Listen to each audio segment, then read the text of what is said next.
Hey you guys, I'm Callie, or Luxury Hotel Girl, and since I started making these videos, I noticed that there might be some misunderstandings about my philosophy or style, so I thought this video would help clarify things and answer some of the most popular questions I get, like, am I a reviewer? Do I pay for my hotels? Do I book anonymously? Do I get treated differently?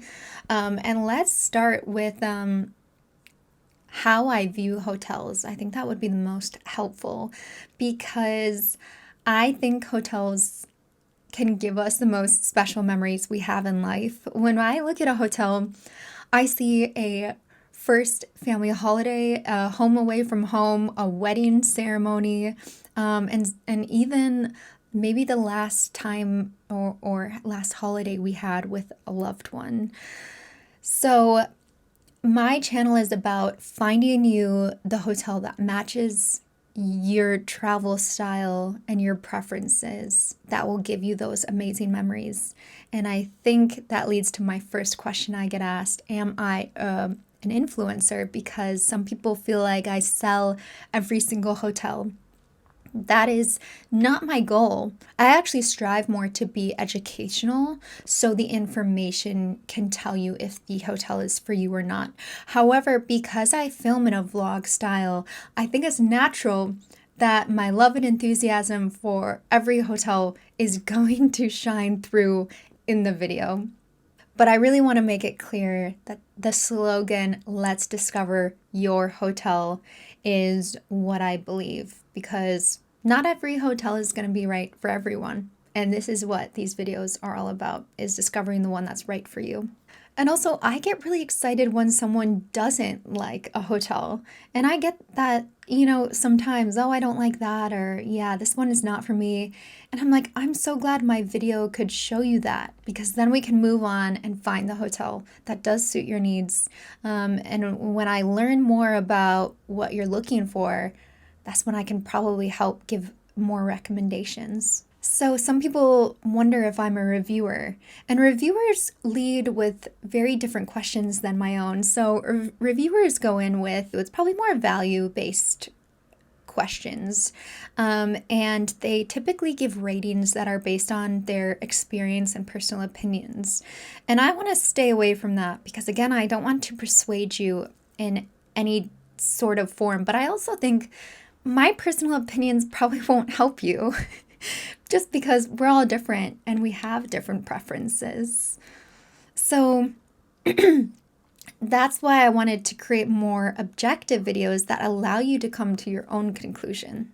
What you will see is some little opinions now and then because it is kind of fun to know what people think of certain things, the food, the drinks, but I'm hoping that that obviously wouldn't affect your opinion overall. This is why I feel like I'm well positioned as an educator or hotel matchmaker because I ask, who is this hotel best for?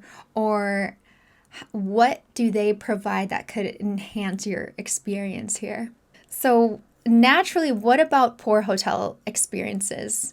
I don't know if some people assume that there must be something negative about every hotel. I naturally don't go into every hotel with like a critiquing lens. But I also think it's important to remember that a lot of hotels are very popular and successful for a reason, and they have tons of loyal customers that come back. On the other side, of course, we're gonna have bad negative experiences that sadly don't live up to the customer expectation, and it breaks my heart. And I'm so passionate about the customer experience. When it doesn't live up to a guest expectation, I've decided not to show that on my channel. And this has happened a few times and I've lost money from it. But not showing it on my channel aligns more with my personality because I don't want to dwell on criticism or negativity. I want my channel to be about celebrating amazing hotels and people that give you those memorable experiences. And that's why I want my channel to be about celebration, education, and discovery. So how do I ensure the hotel delivers an amazing experience or one that is as expected. I do quite a few things. So I read reviews. I like speaking to staff members to see if they're happy to work there, because I think that's also a really healthy indicator about what you will get. And speaking to other guests about their stay and how it was. And I find out a lot, and people can be quite honest. And I feel like it gives you a better overview of the hotel. And this is where I feel like I haven't had to rely on being anonymous. And that's the other question I get. Do I book anonymously? I don't. And I've never wanted my channel or videos to rely on that, because I just don't believe it can be guaranteed. And I would feel really bad if I thought I was being anonymous, come to find I wasn't. So I've wanted to create a format where I didn't have to rely on that. And because I do all the vetting that I previously mentioned, I don't feel like it needs to be done, or is, it needs to be an aspect of mine. If anything, my only regret I've ever had looking back is being like, oh shoot, I wish I could have worked with that hotel, because I could have shown you more and the video would have been better.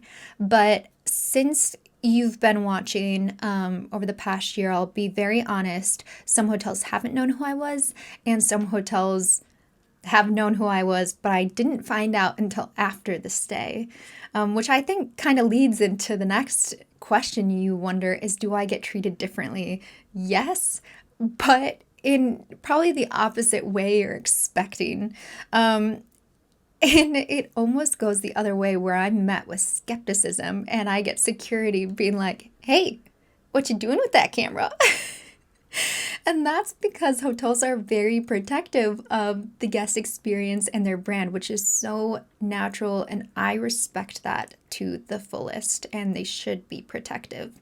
And I also think I feel bad because I don't want to make anyone's job harder than it has to be, which is why I would also like to work with hotels and just get that permission to film, because I respect employees so much.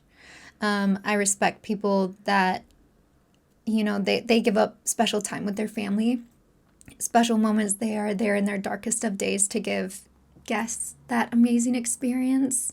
And they're some of the most kind-hearted people I've ever met. So I just really respect them. The next question is, do I pay for the hotel? This is something, again, I wanted to ensure would never be a factor in the format or videos or field that I create. Being educational, I bet you wouldn't even notice if I paid for it or not.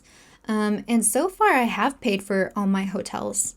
But I'll be honest, in the future, if it is hosted, although I don't think you will notice a difference in that format or feel. And I'm constantly looking for ways to make these full tours even better for you and more informative, so you know if it's the right one for you and can give you those memories. So I hope my philosophy aligns with what you're looking for. If it does, please subscribe. Oh, I forgot to mention the other question I get asked is, do I have a favorite hotel? And that is like asking me to pick a favorite child. I feel like each hotel gives me a different feeling or emotion, so that's why I like something about all of them. And I find it easier to pick little aspects that I may prefer about a hotel, like, oh, what hotel do you think is best for history? What's your favorite spa, based on my personal preferences and whatnot.